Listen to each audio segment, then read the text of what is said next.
On retrouve Flore Chéri qui nous emmène dans un lit de punaises de lit. C'est son vrai nom, Chéri? Oui, bien Ouais, sûr. Enfin... Chéri, c'est mon nom de scène, mais Flore, c'est mon vrai prénom, oui, tout à fait. Oui, je voulais vous parler de la star du moment, la bête noire des cinémas et des métros parisiens, la punaise de lit, bien sûr, qui sait se faire discrète d'ordinaire, mais qui se retrouve aujourd'hui avec plus d'articles qui parlent d'elle à la une des journaux que les Kardashians. Si on connaissait vaguement son nom, les Français la redécouvrent donc à travers 1000 articles qui la dépeignent comme un monstre assoiffé de sang.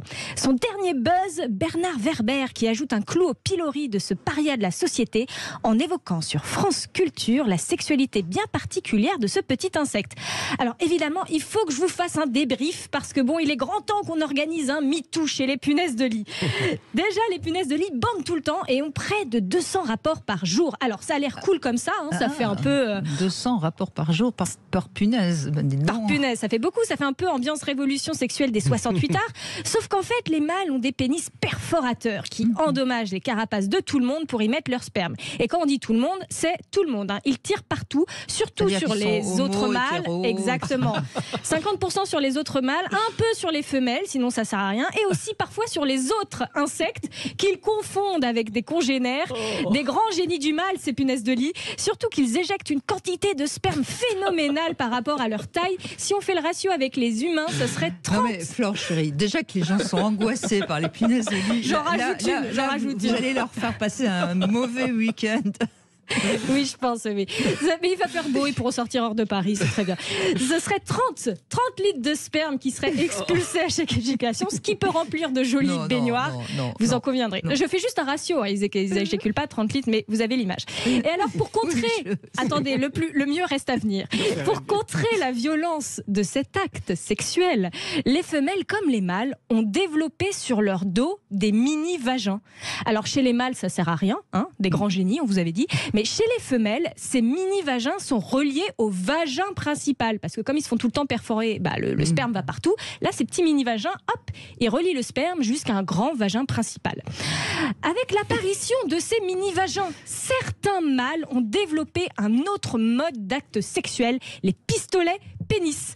Une certaine espèce africaine de punaise de lit peut comprimer du sperme dans un petit canal puis l'expulser via des muscles sur des femelles qui passent à quelques centimètres d'eux. Il vise ainsi les vagins secondaires qui sont sur le haut de la carapace. Et là, je me dis, bon, faut quand même qu'on se méfie. Parce que, je vous le rappelle, le pénis humain masculin mute aussi très vite. Il a augmenté sa taille de 24% en 30 ans. Si les mecs trouvent le moyen de muter leur sgeg en pistolet, là, je vous le dis, les frotteurs du métro vont vite nous faire regretter les punaises de lit. Bon, écoutez, ça a été scientifiquement prouvé tout ça ou Alors c'est la source Bernard Werber. Voilà, c'est ce que j'allais dire. J'aime qui beaucoup est l'expert des insectes en France. Mais bon, Bernard Werber a une imagination assez débordante, donc on va vérifier. Hein, très bien, fact-checker. Il s'en passe des choses dans le lit. Hein. Oui. Enfin bon, bref. Non, mais en tout cas, ça démontre de façon plus générale l'originalité de toutes les espèces sexuées qu'il y a. Mais chez les insectes, c'est incroyable. Les insectes, sexualité des insectes. C'est les plus fous. Les champignons aussi, certaines espèces de champignons peuvent être sexués. Et alors, il y a tout un sorte de conflit qui se passe dans les ramifications, vous savez, des champignons, leurs racines, etc. Il y a des conflits incroyables qui peuvent se passer à des strates très différentes, que ce soit génétique, dans leur organisation de société, dans la façon de copuler. Et je crois qu'en termes de sexualité, nous les humains, finalement, nous sommes assez... très classiques, oui. Voilà, très peu originaux, finalement. On manque un peu de créativité.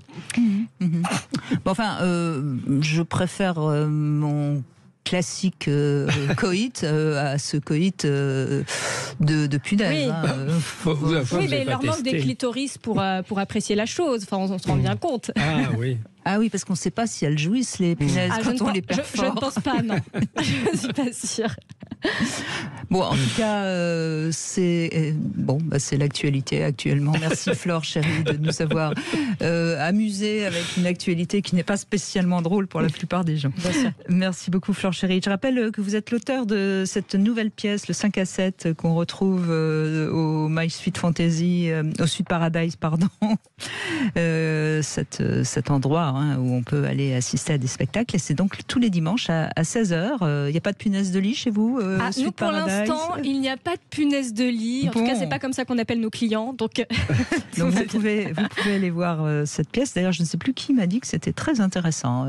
Super, ça remonte à vos oreilles. Le titre, c'est le 5 à 7, c'est sur l'infidélité. C'est sponsorisé par Glidden. C'est pour ça que toute une thématique sur... Voilà. Il faut aller au Suite Paradise dimanche à 16h pour revoir la pièce de la toute nouvelle pièce de Flore Chéri.